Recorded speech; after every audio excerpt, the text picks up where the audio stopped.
How to calculate variance and Y. आज की video में हम देखेंगे कि वेरिएंस को किस तरह से कैलकुलेट किया जाता है और क्यों कैलकुलेट किया जाता है। सबसे पहले हम देख रहे हैं पॉपुलेशन वेरिएंस। पॉपुलेशन वेरिएंस और सैंपल वेरिएंस दोनों का फॉर्मूला थोड़ा सा डिफरेंट है। पॉपुलेशन और वेरिएंस में क्या डिफरेंस है ये मैं आप लोगों को अपने फर्स्ट लेक्चर में बता चुकी हूँ। जिसने वो नहीं देखा तो पॉपुलेशन और वेरिएंस के डिफरेंस के लिए फर्स्ट लेक्चर आप देख सकते हैं।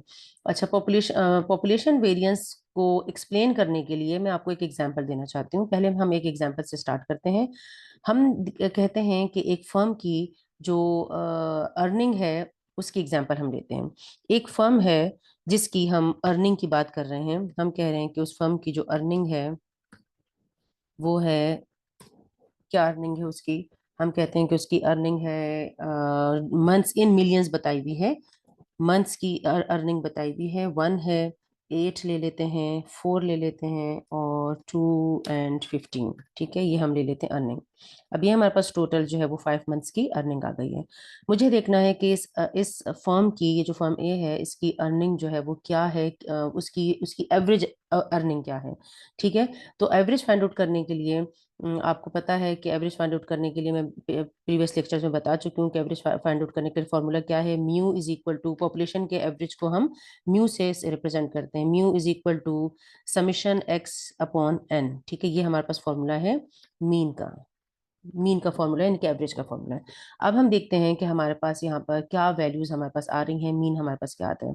अगर हम इसका मीन कैलकुलेट करते हैं तो मीन की वैल्यू हमारे पास आती है, हम करेंगे 1 + 8 + 4 + 2 एंड +15। ठीक है, इन सबको हम ऐड कर लेंगे और डिवाइड कर देंगे किस पे, 5 पे, क्योंकि टोटल नंबर ऑफ मंथ जो है जिसका डेटा हमें दिया गया है वो है 5। ठीक है, इसको हम 5 पे डिवाइड कर देंगे तो हमारे पास जो वैल्यू आ जाएगी वो आएगी 30/5। तो 30/5 से आप इसे कैलकुलेट करें तो आ जाएगा 6। ठीक है, तो यानी कि मेरे पास जो एवरेज अर्निंग आ गई है, ये एवरेज अर्निंग है। एवरेज अर्निंग, अर्निंग है, सही है। एवरेज अर्निंग इस फर्म की एवरेज अर्निंग है, सही है। अच्छा, अब मुझे देखना है कि इस फर्म की जो एवरेज अर्निंग आई है, क्या ये रिप्रेजेंटेटिव है, पूरे डेटा को रिप्रेजेंट कर रही है। क्योंकि एवरेज के लिए हमने कहा था कि average value is a representative value, यानी कि एक ऐसी वैल्यू जो कि पूरे डेटा को रिप्रेजेंट कर रही होती है। ठीक है, हम देखते हैं कि इसके लिए हम क्या देखते हैं। हम देखते हैं कि जितनी भी हमारे पास वैल्यूज हैं, इसका मीन से डिस्टेंस क्या है। ठीक है, मीन से डिस्टेंस कितना है, कितना दूर है अपने मीन से। जैसे अगर हम जैसे इस तरह से मैं आपको बताती हूँ, जैसे अगर ये एक लाइन है, ठीक है, और यहाँ पर डिफरेंट पॉइंट्स हैं, सही है। डिफरेंट पॉइंट्स हैं, कुछ यहाँ है, कुछ यहाँ है, कुछ यहाँ है और इधर है, यहाँ डिफरेंट हमारे पास पॉइंट्स आ गए। ठीक है, हमने क्या करना होगा, हमने इसका मीन निकालना होगा। तो इसका मीन जो है वो समवेयर यहाँ कहीं आएगा, यहाँ पे कहीं पर इसका मीन आएगा, इस तरह से करके। ठीक है, तो हम कहेंगे कि ये जो मीन है ये इस डेटा को रिप्रेजेंट कर रहा है। लेकिन इतना काफी नहीं है कि मीन से सिर्फ हमें ये नहीं पता चल सकता कि क्या ये वाकई डेटा की एक अच्छी रिप्रेजेंटेशन है। क्या डेटा के अंदर किस तरह की, मीन को देखकर हम इस बात का अंदाजा नहीं लगा सकते कि डेटा के अंदर किस तरह के पॉइंट्स हैं। क्या वो एक दूसरे से वेरी कर रहे हैं, क्या वो अपने मीन से ज्यादा दूर हैं या कम दूर हैं। ठीक है, अगर तो ये पॉइंट्स अपने मीन से कम डिस्टेंस पर हैं फिर तो ठीक है, then mean is a good representation. ठीक है, अगर मीन से ये वैल्यूज दूर हैं, ठीक है, इट मीन्स के द वैल्यू, जो मीन की वैल्यू आई है, that value is not a good representative. ठीक है, अब हम क्या करेंगे कि हम देखेंगे कि इसका डिस्टेंस कितना है, हर पॉइंट का मीन से डिस्टेंस कितना है। अब हर पॉइंट का जब मीन से हम डिस्टेंस देखेंगे तो उसके लिए अच्छा, डिस्टेंस चूंकि हमेशा पॉजिटिव होता है तो हम क्या करेंगे कि डिस्टेंस लेते हुए साथ साथ उस पर स्क्वायर भी लगाते जाएंगे। ठीक है, यहाँ पर हम लेते हैं इसका डिस्टेंस, यहाँ लेते हैं डिस्टेंस। तो हमारे पास क्या आएगा, 1 - 6। ठीक है, और इसको इससे लिखते हैं। अच्छा, हम कहते हैं कि 1, ठीक है, 6 और इस पर होल स्क्वायर लेंगे। सही है। 1 क्या है? 1 हमारे पास ये वाला पॉइंट है, ठीक है, दिस वन पॉइंट, ठीक है। और 6 क्या है? 6 मीन है। हमने मीन से डिस्टेंस देखना है कि कितने डिस्टेंस पर है, ठीक है। फिर प्लस, फिर सेकंड वैल्यू को हम लेते हैं, सेकंड वैल्यू इज 8, हम कहेंगे कि 8 माइनस 6 होल स्क्वायर, ठीक है। फिर प्लस, अब नेक्स्ट वैल्यू को ले लेते हैं, नेक्स्ट वैल्यू इज 4, तो हम कहेंगे कि 4 प्लस 4 माइनस 6, ठीक है, 4 माइनस 6। आप डायरेक्ट भी लिख सकते हैं, लेकिन मैं चूंकि इस वक्त आपको समझा रही हूँ तो मुझे यहाँ पे हर चीज एक्सप्लेन करनी है। 4 माइनस 6, इसी से आपको पता चलेगा कि क्या क्या मीनिंग है वेरिएंस का। 4 माइनस 6 होल स्क्वायर हो गया, ठीक है। उसके बाद plus 2 minus 6 whole square, 2 minus 6 का होल स्क्वायर हो गया। और इसके बाद हमारे पास आगे 15 वैल्यू रह गई है, 15 लास्ट वन, 15 माइनस 6 का होल स्क्वायर, ठीक है। ये हमारे पास आ गया है इसका डिस्टेंस, ठीक है। डिस्टेंस को लेकर मैंने स्क्वायर इसलिए किया because distance is always positive, क्योंकि मीन से अगर पॉइंट्स जो है वो छोटे हैं तो फिर आपके पास नेगेटिव डिफरेंस आएगा, ठीक है। स्क्वायर लेने के बाद मैं ऐड इसलिए कर रही हूँ क्योंकि मैं एवरेज डिस्टेंस देखूंगी, हर पॉइंट का डिस्टेंस नहीं देखूंगी, मैं एवरेज डिस्टेंस देखूंगी। तो एवरेज डिस्टेंस देखने के लिए मुझे क्या करना होगा? मुझे इसे 5 पे डिवाइड करना होगा, क्योंकि 5 वैल्यूज है मेरे पास टोटल, और इस सबको मैं 5 पे डिवाइड करूंगी, ठीक है। डिवाइडेड बाय क्या हो जाएगा मेरे पास? 5, डिवाइडेड बाय 5 लेंगे। अब डिवाइडेड बाय 5 जब हम इसे करेंगे तो हमारे पास वैल्यू क्या आ जाएगी? आप लोग इसे अपने पास कैलकुलेट कर लें। हमारे पास क्या वैल्यू आएगी? न्यूमरेटर में हमारे पास आता है 130 डिवाइडेड बाय 5, 130 डिवाइडेड बाय 5, जिससे हमारे पास आ जाएगा 26, ठीक है। अब ये देखें, 26 वेरिएंस हमारे पास आया है, 26 वेरिएबिलिटी बता रहा है। वेरिएबिलिटी मीन्स कि इससे ये पता चल रहा है कि ये 26 एक बहुत बड़ी वैल्यू है, इवन डेटा से भी बड़ी वैल्यू हमारे पास आ रही है, ठीक है। यानी कि वेरिएशन इतनी ज्यादा है, ये बता रहा है कि वेरिएशन बहुत ज्यादा है। वेरिएंस इस ये जो डिस्टेंस की वैल्यू है, ये जितनी ज्यादा होती है उतनी ज्यादा हम कहते हैं कि डेटा सेट के अंदर वेरिएशन है, ठीक है। अब इस वेरिएशन का मतलब क्या है? कि इस वेरिएशन का मतलब ये है कि फर्म की जो अर्निंग है, there is no stability in the earning, ठीक है। इसका मतलब ये है कि किसी मंथ में बहुत ज्यादा अर्निंग हो रही है, किसी मंथ में बहुत कम अर्निंग हो रही है। वेरिएंस के ज्यादा होने का ये मतलब है, ठीक है। सिर्फ मीन इज इट्स सिर्फ मीन जो है वो एनफ नहीं होता, ठीक है। अब मैं आपको इसी तरह एक और फर्म की एग्जांपल लिख के देती हूँ। एक और फर्म लेते हैं और हम कहते हैं कि उसकी हमारे पास इनकम क्या है। अभी आप देखिए, अभी आपको क्लियर डिफरेंस नजर आ जाएगा कि किस तरीके से जो है वो दो फर्म्स के एवरेज सेम है लेकिन वेरिएबिलिटी डिफरेंट है दोनों की, ठीक है। तो हम लेते हैं 5, 7, 6, 8 एंड 4, ठीक है। आप देखें इसका जो मीन आएगा, मीन हम इसका कैलकुलेट करते हैं, इसका जो मीन हमारे पास आएगा वो आएगा 30, क्योंकि इसमें 6 ही आएगा, क्योंकि म्यू की वैल्यू इसमें भी हमारे पास किस तरीके से निकलेगी? समेशन एक्स अपॉन एन से निकलेगी। यहाँ पर आप इन सबको ऐड कर लेंगे, 30 आएगा। तो 30 अपॉन 6 से हमारे पास आ जाएगा, 30 अपॉन 5 से हमारे पास आ जाएगा 6, ठीक है। तो मेरे पास मीन की वैल्यू यहाँ पर भी 6 आ रही है। इसका मतलब ये है कि दो फर्म्स हैं, ठीक है, firm A and firm B. Firm A, the average income of firm A, मुझे इनकम नहीं बताई किसी ने, ठीक है। लेट सपोज ये इनकम मुझे कोई नहीं बता रहा कि मंथली इनकम क्या है, ये मुझे किसी ने नहीं बताया, मंथली अर्निंग क्या है, ये मुझे किसी ने नहीं बताया, दोनों फर्म्स की। मुझे सिर्फ ये इन्फॉर्मेशन दी जा रही है कि फर्म ए की एवरेज अर्निंग भी 6 है और फर्म बी की एवरेज अर्निंग भी 6 है, ठीक है। दोनों फर्म की एवरेज अर्निंग तो 6 आ गई, लेकिन this information is not enough for further analysis, ठीक है। हम इस इंफॉर्मेशन को लेकर आगे कुछ नहीं कर सकते, कोई डिसीजन डिसीजन नहीं ले सकते। डिसीजन मेकिंग में भी ये काम आता है, हम डिसीजन नहीं ले सकते, ठीक है। अब हम क्या करेंगे? हम इसकी भी वेरिएबिलिटी निकालते हैं। हम देखते हैं कि इसकी वेरिएबिलिटी क्या आती है। तो इसकी वेरिएबिलिटी कैलकुलेट करते हैं। यहाँ पर हम कहते हैं कि ये आ गया है, यहाँ पर हम कैलकुलेट कर लेते हैं, ठीक है। हम कहते हैं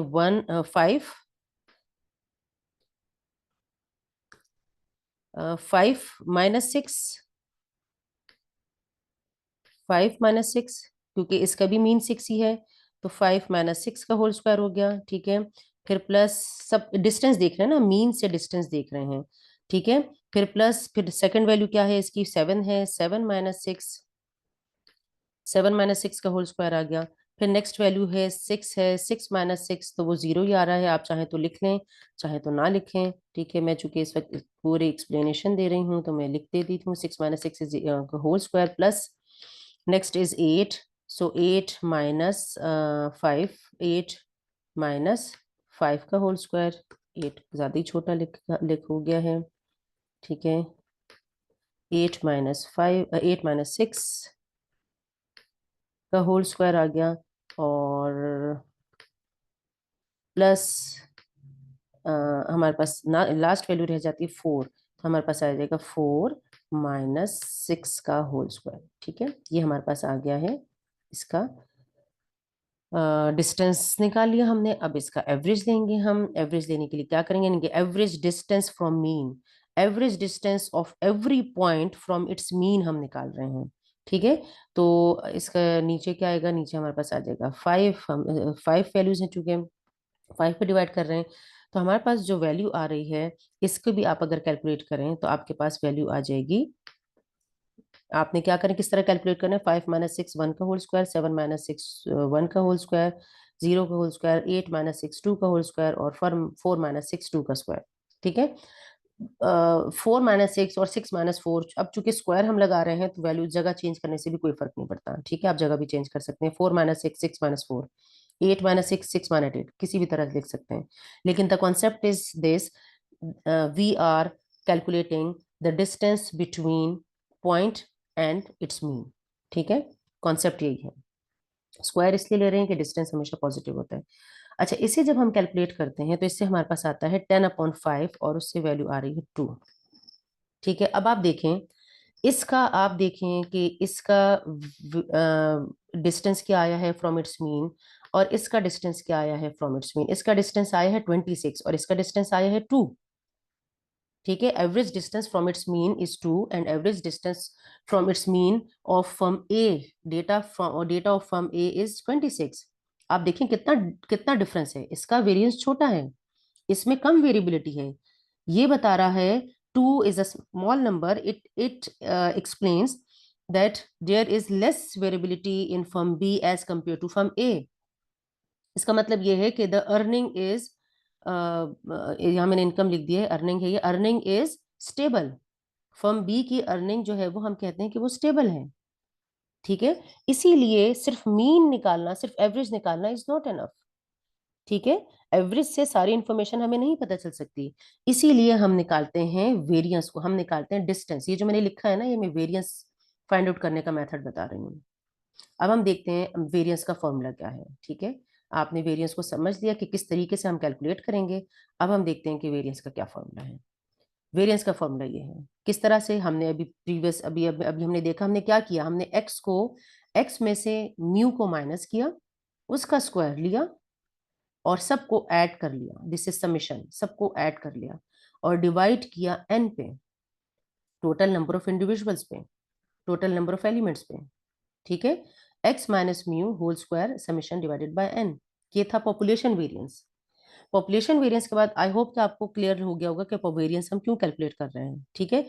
इसके बाद आता है sample variance. Sample variance and population variance का फॉर्मूला ऑलमोस्ट सेम है, but the difference is in the denominator. यहाँ पर n से डिवाइड हो रहा है, यहाँ n-1 से डिवाइड हो रहा है। ये n-1 से क्यों डिवाइड होता है, एक फॉर्मूला क्यों नहीं है दोनों का, ये n से डिवाइड हो रहा है, ये n-1 यानी कि सैंपल तो पॉपुलेशन से ज्यादा छोटा भी हो सकता है, तो फिर हम 1 से ही क्यों सब्ट्रैक्ट कर रहे हैं, यहाँ पर n-1 ही क्यों ले रहे हैं, ठीक है। तो हम इसके लिए आप मेरे नेक्स्ट लेक्चर्स देखिएगा, मैं उसमें आपको इसका रीजन बताऊंगी कि क्यों हम n-1 करते हैं पॉपुलेशन के अंदर। अच्छा, यूजुअली हम कंप्यूटेशन के लिए अनग्रुप के लिए ये फॉर्मूला यूज करते हैं, अभी प्रीवियस स्लाइड में आपने देखा, ये भी यूज कर सकते हैं आप, ठीक है। ये फॉर्मूला भी यूज किया जा सकता है। अच्छा, यहाँ देखें म्यू की जगह एक्स बार लगे, because x bar represents the mean of sample, sample mean है ये, सैंपल मीन एक्स बार से रिप्रेजेंट करते हैं, पॉपुलेशन मीन म्यू से रिप्रेजेंट करते हैं, ठीक है। आप इस फॉर्मूले से भी कैलकुलेट कर सकते हैं, मैंने अभी जो एग्जाम्पल करवाया मैंने इसी फॉर्मूले से कैलकुलेट किया, आप इस फॉर्मूले से भी कैलकुलेट कर सकते हैं, ठीक है। पॉपुलेशन मीन किस तरह से, अच्छा पॉपुलेशन मीन का सिंबल है सिग्मा स्क्वायर, ठीक है। ये लास्ट उसमें भी देखें, ये सिग्मा स्क्वायर है, ये पॉपुलेशन वेरिएंस का है और S square is sample variance. ठीक है, इसका ये फॉर्मूला भी यूज किया जाता है। यूजुअली कंप्यूटिंग फॉर्मूला यही है, इसी फॉर्मूले से यूजुअली हम कंप्यूट करते हैं। ठीक है, तो हम भी इस कोर्स में जब वेरिएंस कैलकुलेट करेंगे हम इसी फॉर्मूले को फॉलो करेंगे। इस फॉर्मूले में क्या है, summation x square minus summation x whole square divided by n and whole divided by n. This is population variance and this is the sample variance. Summation sample variance को एस स्क्वायर से represent करते हैं। Summation x square minus summation x whole square divided by n and whole divided by n minus one. ठीक है, आप इस फॉर्मूले से करते हैं या इस फॉर्मूले से करते हैं, दोनों से एक ही जैसा आंसर आएगा। ठीक है, मैं इस फॉर्मूले से भी आपको कैलकुलेट करना बता देता हूँ। इस फॉर्मूले से मैंने आपको कैलकुलेट करना भी बता दिया। मैंने हर एक्स में से म्यू को माइनस करती गई, मीन को माइनस करती गई, उस पर स्क्वायर लेती गई और उन्हें ऐड कर लिया और टोटल पर डिवाइड कर दिया, टोटल एन पर। ठीक है, अब इस फॉर्मूले से भी एक दफा कर लेते हैं। यहाँ पर हम वैल्यूज लिख लेते हैं, उसी को मैं इस फॉर्मूले से भी करके दिखाती हूँ आपको, ताकि आपको क्लियर हो जाए कि इसमें और उसमें कोई डिफरेंस नहीं है। ठीक है, यहाँ पर मैं लिखती हूँ, किसी एक फर्म का मैं करके दिखा देती हूँ। यहाँ पर मैं उसकी अर्निंग लिख लेती हूँ। ठीक है, और अर्निंग हम ले लेते हैं 184। मैं फर्म ए की अर्निंग ले रही हूँ 215। ठीक है, ये हमारे पास ये आ गया। अब इसमें हम क्या करते हैं, इसमें हम ये हमारे पास क्या होता है, ये हो गया एक्स। ठीक है, ये हमारे पास क्या बन गया, ये एक्स हो गया है। क्योंकि मैंने आप लोगों को बताया था कि जो जितने भी इंडिविजुअल्स का डेटा होता है वो क्या कहलाता है, एक्स कहलाता है, हर पॉइंट एक्स कहलाता है। सही है, तो ये सारी वैल्यूज जो है वो एक्स हैं, एक्स। सही है, अच्छा अब हम लेते हैं क्या मुझे चाहिए, मुझे समीशन एक्स का होल स्क्वायर चाहिए। तो मैं देखती हूँ कि मेरा समीशन एक्स क्या आ रहा है। समीशन एक्स मेरे पास आ रहा है, समीशन एक्स आता है, अ, यहाँ पर हम लिख लेते हैं समीशन एक्स की वैल्यू, यहाँ लिख लेते हैं समीशन एक्स मेरे पास क्या वैल्यू आ रही है समीशन एक्स की, यहाँ पे लिखते हैं समीशन एक्स हमारे पास आ रहा है, समीशन एक्स मीन्स के टोटल जो आ रहा है ना। ठीक है, तो यहाँ हम लिखते हैं समीशन एक्स की वैल्यू है 30। समीशन एक्स इज, क्या हो गया, लिखा नहीं जा रहा। अच्छा, समीशन एक्स इज 30। ठीक है, समीशन एक्स इज 30, ये हमारे पास आ गया समीशन एक्स। अब ये तो आ गया समीशन एक्स, दूसरी क्या चीज हमें चाहिए, समीशन एक्स मैंने ले लिया, समीशन एक्स का होल स्क्वायर मैं लूंगी फॉर्मूले में। फॉर्मूले में समीशन एक्स का होल स्क्वायर यानी जो 30 आया है, इस 30 को हम यहाँ सब्सटीट्यूट करेंगे फॉर्मूले में। ठीक है, अब मुझे क्या चाहिए, समीशन एक्स स्क्वायर भी चाहिए, यानी कि इसी का मुझे एक स्क्वायर लेना है। ठीक है, यानी कि एक्स की पावर 2 एक्स स्क्वायर लेना है मुझे यहाँ पर, यानी कि एक्स स्क्वायर। ठीक है, एक्स का स्क्वायर लेते हैं, तो एक्स का स्क्वायर लेते हैं, देखते हैं हमारे पास क्या वैल्यूज आती हैं। हम लेते हैं, यहाँ पर हमारे पास वैल्यू आ रही है एक्स स्क्वायर की 1 है, 64, 16, मेरे साथ साथ आप लोग भी कैलकुलेट करें, 4 एंड 2 2 5। ठीक है, और हमारे पास टोटल आ गया है इसका, टोटल हमारे पास आता है इसका आता है 310। आप इसको टोटल कर लें, इसका सम आता है 310। ठीक है, यहाँ पर हम एक लाइन ड्रॉ कर लेते हैं इसके दरमियान में, ये तो ये हमारे पास आ गया है समीशन एक्स स्क्वायर और ये हमारे पास आ गया समीशन एक्स। अब फॉर्मूले में हम सब्सटीट्यूट कर देते हैं। फॉर्मूले में हम कैसे सब्सटीट्यूशन करेंगे इसकी, हम कहेंगे कि हम कहेंगे कि सिग्मा स्क्वायर यानी कि वेरिएंस। ठीक है, sigma square is equal to, किस तरह से लेंगे, समीशन एक्स का स्क्वायर यानी कि एक्स स्क्वायर का सम लेना है, पहले एक्स स्क्वायर करना है, देन वी विल ऐड। ठीक है, एक्स स्क्वायर के कॉलम का सम, तो वो आया है 310, तो यहाँ हम लिखेंगे 310। ठीक है, 310 लिया, उसके बाद हमने लिखा, हमने कहा कि समीशन एक्स का होल स्क्वायर यानी कि समीशन एक्स से जो वैल्यू आई है उसका होल स्क्वायर चाहिए, यानी कि 300 का स्क्वायर चाहिए हमें। ठीक है, तो हम यहाँ लिखेंगे 300 का स्क्वायर, जो कि 900 आता है। आप डायरेक्ट भी वैल्यू लिख सकते हैं, सही है, डायरेक्ट लिखना चाहें तो डायरेक्ट भी लिख सकते हैं। अब हम यहाँ लिखेंगे 300, 300 का स्क्वायर हो गया है, और उसके बाद डिवाइड करते हैं हम इसे n से, n इज 5। ठीक है, और फिर इसके बाद हम क्या लेंगे, टोटल को डिवाइड करेंगे किस पे, n पे। सही है, पूरे को भी डिवाइड करना है n पे, यानी कि 5 पे डिवाइड करना है, तो हम यहाँ लिखेंगे 5। सही है, 5 पे डिवाइड करें। अगर ये सैंपल होता, ठीक है, क्लियरली लिखा होगा कि सैंपल मीन फाइंड आउट करना है या पॉपुलेशन मीन फाइंड आउट करना है, उसी के अकॉर्डिंगली आपने फॉर्मूला लगाना है। अगर ये सैंपल होता तो मैं यहाँ पर 4 लिखती, n-1। ठीक है, अब इससे देखते हैं इससे हमारे पास वैल्यू क्या आ रही है।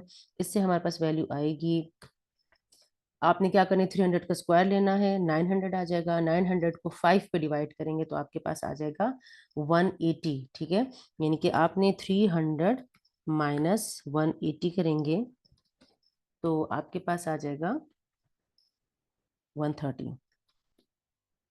सही है, डिवाइडेड बाय 5।